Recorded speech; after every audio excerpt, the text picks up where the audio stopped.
안녕하세요. 안전한 투자로 편안한 노후 준비 중경투 TV입니다.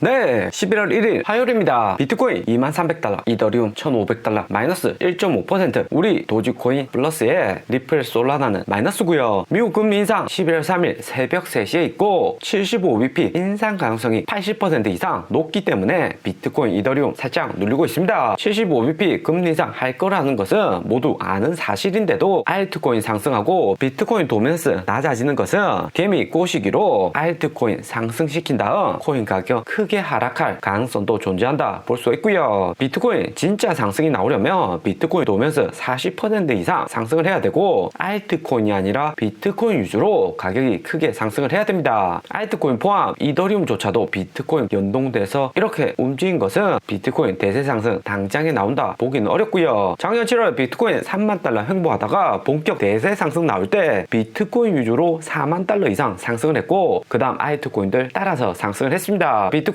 선물 ETF SEC 승인 이후에 비트코인 위주로 먼저 상승을 했었죠. 장기 횡보에 비트코인 조금 상승하면 다시 내리겠지 하는 숏 세력들 청산이 되어야 되고 기관들 위주로 비트코인 현물 매수가 늘어나면 비트코인 도미넌스 크게 상승을 하는 거고요. 무엇보다 비트코인 도미넌스 40% 이상 상승을 해주면 이제서는 본격 대세 상승 시작이다. 풀매수 준비를 하시면 됩니다. 하지만 비트코인 30.2%, 10월 25일 38.5%보다 더 내려간 상태고 알트코인 중에서도 마지막에 상승하는 도지코인의 강한 반등은 아직까지 풀매수 타이밍이 아니라는 의미일 듯 하고요. 최근 같은 구간 자칫 잘못해서 비중 크게 늘렸다가 손실이 커질 수가 있습니다. 단기에 나스닥 비트코인 상승 온 것은 연준이 11월 75bp 금리 인상하더라도 12월부터는 다소 금리 인상 빠르게 못할 것이라는 이런 기대감이 존재하기 때문이죠. 미국이 금리 올해 3월 16일부터 인상하면서 11월 75bp 금리 인상하면 4% 미국 기준금리 되고 이미 다수가 알고 있는 사실이라고 해도 미국 금리 4%는 시장 충격이 작지가 않습니다. 언제나 돌발 변수를 조심해야 되는 기준금리이고요. 그나마 11월 긍정적인 점은 12월 8일 미국 중간선거 끝나고 나서 역대 미국 주가 수익률 보면 중간선거 이후에 주식 수익률 매우 좋았습니다. 거기에 미국 대통령 임기 2년차 4분기부터 내년 3년차까지 미국 수익률 100년 데이터에서도 매우 긍정적이었다는 것을 여기 그래프에서 알 수가 있고요. 때문에 최근 반등 오는 것이 이 데이터 하나 믿고 반등 오는 건데 11월 3일 파월 의장 인터뷰가 매우 중요합니다. 10월 8일 중간선거 의식에서 긍정적인 이야기 할 수도 있지만 중간선거 끝나면 바로 11월 10일 미국 CPI 인플레이션율 발표가 되고요. 미국 인플레이션율 발표 전 유로존 10월 인플레이션율 발표가 되었습니다. 10.7%로 시장 예측치 10.2% 상회했고 9.9% 이전 수치보다 더 크게 상승을 했고요. 9.9% 인플레이션율도 높은 수치인데 유로존 인플레이션율 거의 내려올 기미를 안 보이고 있습니다. 무엇보다 10월에 오펙 플러스에서 석유 감산 발표했고 러시아의 우크라이나 곡물 수출 제재로 인해서 유럽 인플레이션율 추가 상승에 큰 영향을 미쳤다 볼 수가 있고요. 유럽이 이렇게 인플레이션율 높게 발표가 되면 미국 역시 11월 인플레이션율 낮아지기는 쉽지 않을 듯 합니다. 파월 의장 민주당 선거 승리 위해서 립서비스 11월 3일 할 수도 있지만 파월 입장에서는 조금 다른 관점 가질 가능성도 우리가 염두에 둬야 되고요. 파월 의장은 이미 작년 11월 연임에 성공했고 파월 의장 3연임 하려면 다음 미국 상원의회가 어느 당이 우위에 있을지 미리 판단을 하는 것이 필요할 듯 하고요. 미국 인플레이션 상승과 고금리로 인해서 민주당보다도 공화당이 상원 의원에서도 우세할 가능성이 큽니다. 파월 의장은 바이든 전 정부인 트럼프 공화당 정부에서 선임된 연준 의장이라서 이번 파월 의장 FOMC에서의 태도가 민주당 여전히 지지할지 아니면 다시 공화당을 지지할지 확인도 할 수가 있고요. 파월 의장 여전히 데이터 중시하고 정치적인 요인 고려 안 하겠다 이렇게 이야기하면 비트코인 나스닥 하락하면서 미국 민주당 중간선거 승리 가능성이 낮아지는 겁니다. 하지만 연말에 금리 속도 조절하겠다, 내년에 금리 내리겠다 예상외로 답변을 하면 비트코인이나 나스닥 재차 상승할 가능성도 높아지고요. 12월 8일 미국 중간선거까지 얼마 남지 않았는데 시장에서는 하원 선거는 70% 이상이 공화당이 압승할 것이다 예상을 하고 있습니다. 거기에 미국 상원 선거 불구하고 주지사 선거는 아직까지는 50대 50으로 초접전에 있고요. 미국은 하원보다도 상원 의원이 예산안과 법안 최종 결정권이 크기 때문에 하원뿐만 아니라 상원에서까지 공화당이 승리하며 2년 뒤 트럼프 전 대통령 돌아올 가능성이 매우 높고요. 미국 자국 내 정치는 민주당이 코로나 빠르게 수습하고 보조금 지급하면서 관리는 잘하고 있지만 글로벌에서 미국의 입지는 갈수록 작아지고 있습니다. 러시아, 중국이 트럼프 정부 때 미국으로 생각을 안 하고 중동의 사우디도 바이든 대통령 직접 방문해서 석유 증산 요청했지만 오히려 감산을 하면서 현재 바이든 정부의 미국 위상은 트럼프 전 정부보다는 못한다는 의미가 될 수가 있고요. 만약에 트럼프 재선에 성공했고 글로벌에서 영향력도 매우 높았겠죠. 러시아 푸틴이나 중국 시진핑 이렇게까지 우크라이나나 대만의 강경한 태도 못했을 가능성이 높을 듯 하고요. 만약에 2년 뒤 트럼프 돌아온다고 해도 러시아 전쟁 종료될 가능성이 크고 시진핑도 이미 3년이 확정을 지으면서 크게 변화가 없을 수도 있습니다. 11월 3일 FOMC 새벽 3시에 실시가 되는데 미국이 75bp 금리 인상하고 내년 2월까지 금리 인상하면 미국의 기준금리는 4.75%가 될 것이다. 시장에서 예상을 하고 있고요. 골드만삭스에서는 내년 3월까지 한 번 더 금리 인상해서 5% 기준금리 될 것이라 보고 있습니다. 닉티미 라우스 연준 출입 기자로 연준의 의사를 정확하게 대변을 하고 있고요. 지난주 티미 라우스 11월 FOMC 다소 긍정적일 수 있다 이야기를 하면서 나스닥 비트코인 반등 왔지만 이번 주 첫 인터뷰에서는 다시 연준이 데이터 중시할 수도 있다고 매파적인 발언을 했습니다. 그래서 나스닥 비트코인 살짝 눌린 거고요. 패드워치 12월 금리 인상 예상치를 보면 50bp 금리 인상하고 75bp 금리 인상 예상치가 거의 비슷합니다. 티미 라우스 기자 인터뷰하고 유로 인플레이션율 발표로 인해서 75bp가 조금 더 상승을 했고요. 11월 3일 미국 FOMC 직전에는 블랙아웃 기간으로 연준위원들 발언이 제한되기 때문에 파르장 FOMC 이후 어떻게 발언하냐에 따라서 여기 수치도 크게 변동이 날 수가 있고요. 연준에서 가장 정확하게 시장 보고 있는 블러드 총재는 12월에 50bp 금리 인상하고 내년 금리는 25bp 정도는 할 수 있다고 입장 보였기 때문에 12월에 50bp 할 가능성이 매우 클 듯합니다. 나스닥 QQQ를 보았을 때는 11월 초 중간 선거 호재로 추가 상승을 해서 여기 $300 빨간색 대시 라인까지는 상승할 가능성이 높을 듯 하고요. 대신에 여기 빨간색 대시 라인 찍고 내년 미국 기업들 실적 악화 우려로 인해서 다시 한 번 더 마지막 검은색 라인 뚫고 내려왔다가 강한 재반등 나올 듯 하고요. 1982년 미국 2차 석유 파동 때와 비슷한 움직임일 것이다 예상을 하고 있습니다. 나스닥이 이렇게 움직인다면 비트코인도 FOMC 전후로 인해서 반등 오고 어느 정도 횡보하다가 다시 내려갈 가능성이 존재를 하고요. 비트코인 대세 상승 나올 수 있는 25,000달러 이상 단기에 상승하기에는 조금 어려움이 있을 듯 하고 8월 여기 구간처럼 한 번 더 랠리 나왔다가 다시 19,000달러 아래로 내려가지 않을까 예상을 해봅니다. 그러다가 12월 미국 FOMC 50bp 금리 인상하고 내년 2월까지는 시간이 많이 남았기 때문에 알트코인들 한 번 더 랠리는 이어질 수가 있을 듯 하고요. 비트코인이 강력하게 상승하는 대세 상승 오르면 앞에서 이야기 드린 것처럼 알트코인 말고 비트코인 도미넌스만 상승하는 움직임이 필요합니다. 비트코인 시원시원하게 직전 고점 25,000달러 이상 상승을 해주는 게 우선적으로 나와줘야 되겠죠. 하지만 비트코인 여기 25,000달러 여기 구간 못 넘으면 30,000달러까지 상승하는 대세 상승 단기에 기대하기는 쉽지 않습니다. 그리고 10월 4주차 기간 매매 현황 발표가 되었고요. 기관들 지난주 비트코인 13.4밀리언 매수를 했고 올해 들어서만 310밀리언 매수를 했습니다. 기관들 비트코인 20,000달러 저점에서 계속해서 모으고 있고 이후 비트코인 추가 하락 온다고 해도 내년 2월 미국 금리 인상 종료가 되면 비트코인 대세 상승 나올 가능성 매우 높기 때문에 기관들 저점에서 꾸준히 모아간다 볼 수 있고요. 여기 비트코인 매수하는 기관들 비중만 봐도 매수량이 많지는 않지만 꾸준히 저점에서 매집하는 것을 알 수가 있습니다. 그리고 알트코인 보면 이더리움, 바이낸스 코인 매도하고 있고 비트코인 숏포지션도 2.4밀리언 매도하면서 비트코인 단기에 크게 하락 오기는 쉽지 않을 것이다 예상을 하고 있고요. 그리고 우리 도지코인 보면 이번 주 월봉이 종료되었는데 이번 월봉 상승 예사롭지가 않고요. 일론 머스크 트위터 인수로 인해서 도지코인 결제로 이어질 가능성이 높고 올해 4월 일론 머스크 도지코인 트위터 블루 유료 구독 서비스의 결제 코인으로 도지코인 사용될 수 있다 이야기를 했었고요. 그러면 11월하고 12월 어떤 호재가 있어서 크게 상승할 것인가 생각을 해보면 도지코인 최초 발행일이 2013년 12월입니다. 해외 커뮤니티에서는 도지코인 출시일로 반등이 온다면 11월부터 의미 있는 상승 나올 가능성이 존재를 하고요. 오늘의 영상은 여기까지입니다. 좀 더 디테일한 투자 정보가 자료가 필요하신 분들은 커뮤니티로도 자료가 공유되니까 멤버십 가입과 구독 부탁드립니다. 감사합니다.